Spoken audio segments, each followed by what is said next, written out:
오늘 레위기 6장 8절에서 13절까지는 번제와 소제에 대한 규례를 조금 더 보강을 한 것입니다.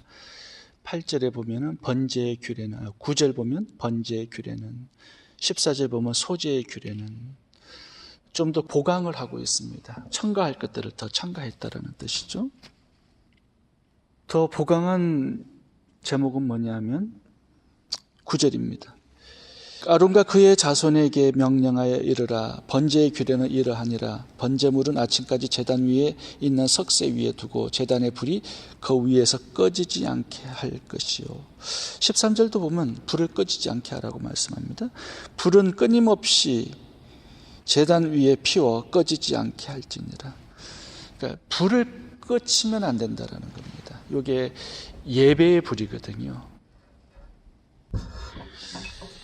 예배의 불이 계속 지속되게 하라, 이렇게 말씀을 하고 있습니다. 중단되는 것은 굉장히 큰 범죄가 되는 거죠. 예배가 중단된다라는 것은 무슨 의미냐면 제사함이 중단된다라는 거예요. 자, 제가 사라지지 못해요.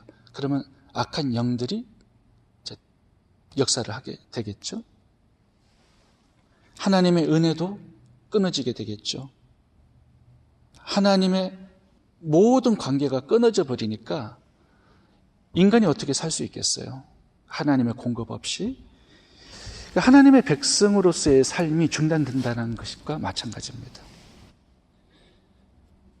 그러니까 예배가 끊임없이 지속되어야 죄가 처리되고 하나님 관계도 지속되고 하나님의 공급과 은혜와 축복이 우리에게 흘러 들어올 수 있다는 거죠. 그래서 예배의 불을 꺼치지 말아야 한다, 이렇게 말씀하고 있습니다. 이스라엘의 예배는 우리가 아는 것처럼 조속으로 예배를 드렸습니다. 그러니까 예배가 삶의 중심이었어요. 하루를 예배로 시작해서 예배로 끝마치게 되어 있습니다. 그 과정과 중간의 삶도 다 예배죠.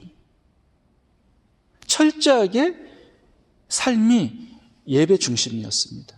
12지파도 성막을 중심으로 진을 친 것이죠. 쉽게 예배로 나올 수 있도록 말입니다. 우리도 마찬가지예요. 주일 예배만 나와가지고는 불이 지속적으로 살아갈 수가 없어요. 가정 예배를 드려야 됩니다. 주일 예배 하루 가지고 계속 불이 지펴진다. 그건 불가능하죠. 그래서 가정에서 예배가 살아있어야 되고요. 또 직장과 사회에서 삶의 예배가 살아있어야 돼요. 이게 종합적으로 불이 꺼지지 않게 하는 거예요. 삶에서는 예배가 없어요. 그 불이 꺼진 거죠. 가정에서 예배가 없어요. 불이 꺼진 거예요. 그래서 아침에 일어나서 자녀들과 함께 예배하고 하루를 마감하면서 저녁에 가족끼리 앉아서 감사 예배를 드리고 삶에서는 소제가 있고 우리의 삶을 하나님 기뻐하시는 그런 순종의 삶을 살아가는 것이죠. 철저하게 우리의 삶이 예배 중심의 삶이 되어서 하나님의 임재가 충만한 그러한 삶이 되어야 한다, 이렇게 말씀합니다. 우리가 왕 같은 제사장이기 때문에 늘 예배가 있어야 되는 것은 당연한 것입니다. 예배의 불을 꺼치지 않게 하라. 지속적으로 예배의 삶이 있게 하라, 이렇게 말씀합니다. 또 하나 우리가 살펴보도록 하겠습니다. 예배에서 굉장히 중요한 게 뭐냐면 하나님을 만나는 겁니다. 예배를 드려도 형식적인 예배, 의식적인 예배, 껍데기 예배가 있을 수 있어요. 예배로 이렇게 나와서 하나님을 만나고 돌아가는 것이 굉장히 중요합니다. 14절을 보겠습니다. 소제의 규례는 이러하니라. 아론의 자손은 그것을 제단 앞 여호와 앞에 드리되. 두 가지 단어가 나옵니다. 제단 앞이 있고 여호와 앞이 있습니다. 많은 분들이 제단 앞까지는 나오지만 여호와 앞까지 가지 못하는 사람이 있어요. 그러니까 성전에 나오지만 성전에 살아계시는 임재에 계시는 여호와를 만나지 못할 수 있단 말입니다. 형식적인 바리새인들의 예배, 종교 지도자들의 예배가 보면 껍데기 예배였죠. 하나님이 안 계세요, 그곳에. 사람들에게 잘 보이기 위해서 기도하고 금식하고 구제하고 이랬단 말이죠.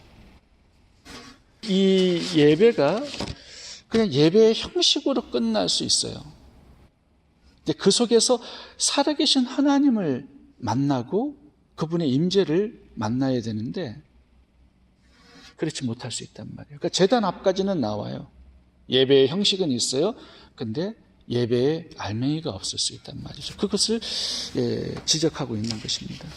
우리가 20년 예배 드렸다고 해서 20년 동안 연락되는 예배를 드린다고 볼 수는 없습니다.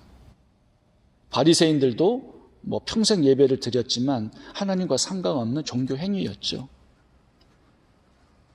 얼마든지 가인처럼 거절된 예배 가능할 수 있습니다.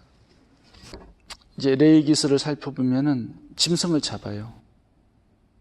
짐승을 잡지만 그 짐승이 어린 양 예수의 예표라는 거 보지 못하고 도축만 할 수 있습니다.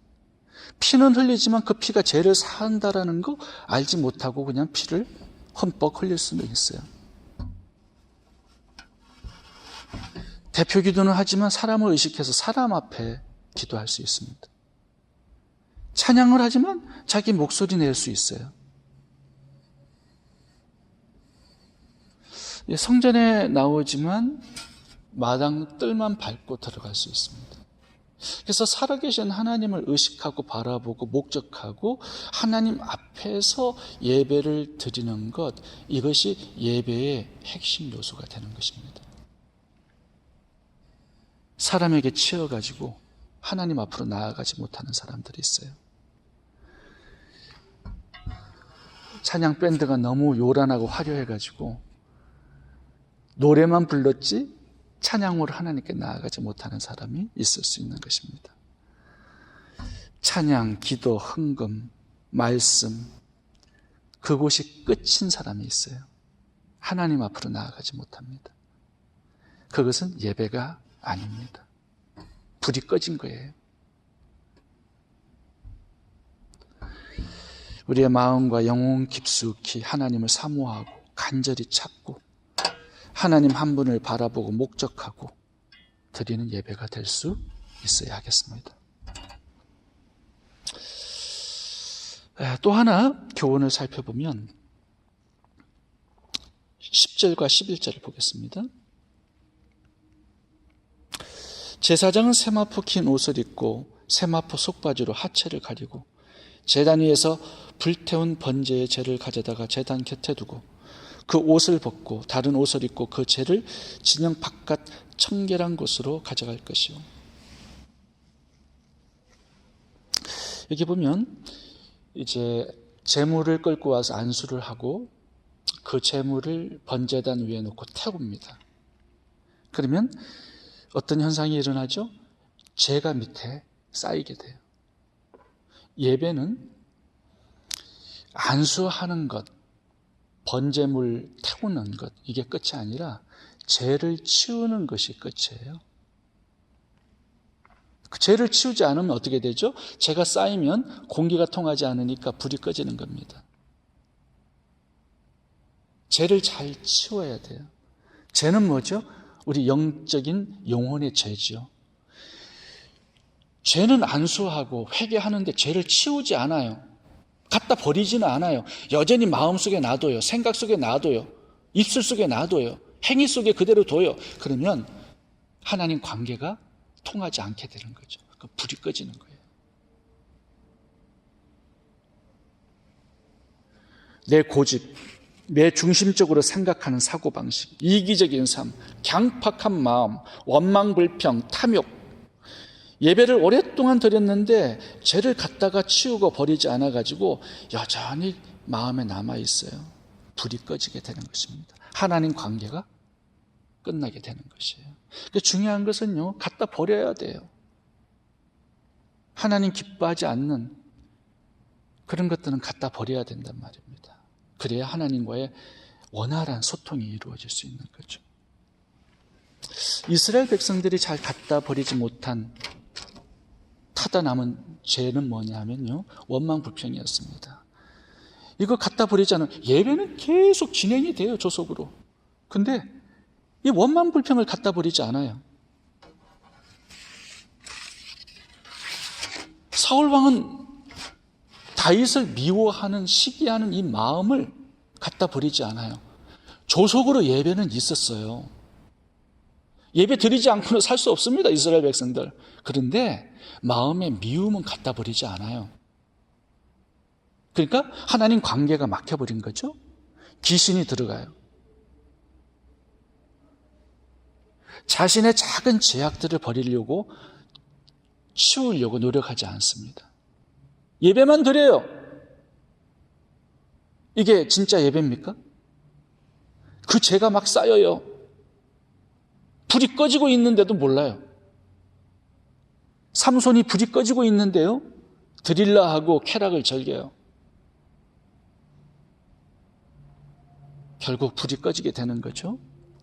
라오디게아 교회의 문제는 뭐였죠? 라오디게아 교회의 문제, 게으름이었죠. 영적인 게으름. 미지근해져 버렸죠. 하나님이 토해내치는데도 몰라요. 불이 꺼져가고 있는데도 잘 모릅니다. 그 게으름의 죄도 잘 갖다 버려야 됩니다. 예배, 기도, 말씀 묵상, 나눔과 구제, 열심을 내야 돼요. 열심을 내라, 회개하라. 라오디게아 교회에 대해 말씀하십니다. 열심을 내라. 열심을 품고 주를 섬기라 말씀하시죠. 하나님 관계의 불이 다시 활활 타오를 수 있어야 합니다. 죄를 갖다가 버리는 작업이 있어야 합니다. 또 하나 살펴보면 이 예배에 되게 중요한 것들이 있습니다. 죄를 갖다 버리는 것도 중요하죠. 또 하나는 우리의 마음속에 감사가 있어야 합니다. 이게 예배의 굉장히 중요한 요소입니다. 9절부터 쭉 보시면 소제가 나오고 번제가 나옵니다. 소제는 피의 제사를 드린 후에 감사 예물이에요. 오늘날로 말하면 감사 헌금입니다. 예배는 항상 소제로 맞춰졌어요. 감사로 맞춰졌겠죠. 번제도 보시면 번제는 헌신과 충성을 상징하는 것이지만 그 내면의 중심은 출애굽을 한 이스라엘 백성들의 감사 예배였어요. 조속으로 예배를 드리면서 하루를 하나님께 감사드리고 저녁에 와서는 하루를 평안으로 인도해 주신 하나님께 감사의 예배를 드린 게 번제였습니다. 그러니까 그 속에는 감사가 있는 거예요. 자, 화목제는 어떻습니까? 오늘 본문에는 나오지 않지만 화목제는 어떤 것이죠? 화목제는 감사의 표현, 사랑의 표현을 하는 게 화목제예요. 그러니까 예배의 핵심에는 감사가 있어야 된다는 것입니다. 시편 50편 보시면 감사 자체가 예배라고 말씀하고 있습니다. 시편 50편 23절입니다. 감사로 제사를 드리는 자가 나를 영화롭게 하나니. 감사가 제사예요. 시편 7편 22절 감사제를 드리며 노래하여 내가 주께 감사제를 드리고 여호와의 이름을 부르리이다. 그러니까 예배가 감사가 있어야 된다는 겁니다. 감사제는 뭘까요? 감사제는요, 화목제예요. 감사를 표현하고 또 사랑을 표현하는 게 화목제인데 이것이 감사제예요. 예배가 중심에는 감사가 있는 거예요. 자, 이스라엘 백성을 다시 한번 살펴보겠습니다. 조속으로는 예배를 드려요. 삶에서는 늘 원망불평해요. 예배를 드린 걸까요? 하나님께서는 받지 않으셨어요. 예배를 받으셨다면 불뱀을 보낼 리는 없겠죠. 축복을 하셨겠죠. 잘되게 하셨겠죠. 우리가 하루하루의 삶 속에서 뭔가를 더 달라고 기도하는 것보다는 이미 주신 것들을 헤아려 보면서 감사가 있어야 됩니다. 또 감사의 예물을 가지고 또 예배를 드릴 수 있어야 돼요. 우리 삶 속에 하나님께서 베풀어 주신 은혜가 얼마나 많습니까? 일주일 동안에 그런 것들을 헤아려 보면서 감사의 표현을 가지고 주님 앞에 나와서 예배를 드려야 돼요. 마음에는 감사가 있어야 되고요. 또 예물에는 감사의 예물이 있어야 됩니다. 구원의 감격을 늘 감사하면서 살아야 되겠죠. 하루하루 평탄한 삶을 인도해 주신 하나님께 늘 감사하면서 살아야 되겠죠. 우리의 가정에 필요한 것들을, 쓸 것들을 공급해 주신 은혜를 감사해야 되겠죠. 천국 백성 자녀 삼아 주신 거 평생 감사해야 되겠죠. 우리의 삶 속에 이렇게 감사를 헤아려 보면 너무너무 많습니다. 감사제가 있어야 한다는 것입니다. 우리의 예배가 하나님 앞에서만 드려져야 돼요. 그리고 날마다 죄를 살펴보면서 죄를 처리해야 됩니다. 그리고 우리의 마음 중심에 감사가 있어야 합니다. 이것이 불이 꺼지지 않게 하는 예배의 비결입니다. 기도하겠습니다.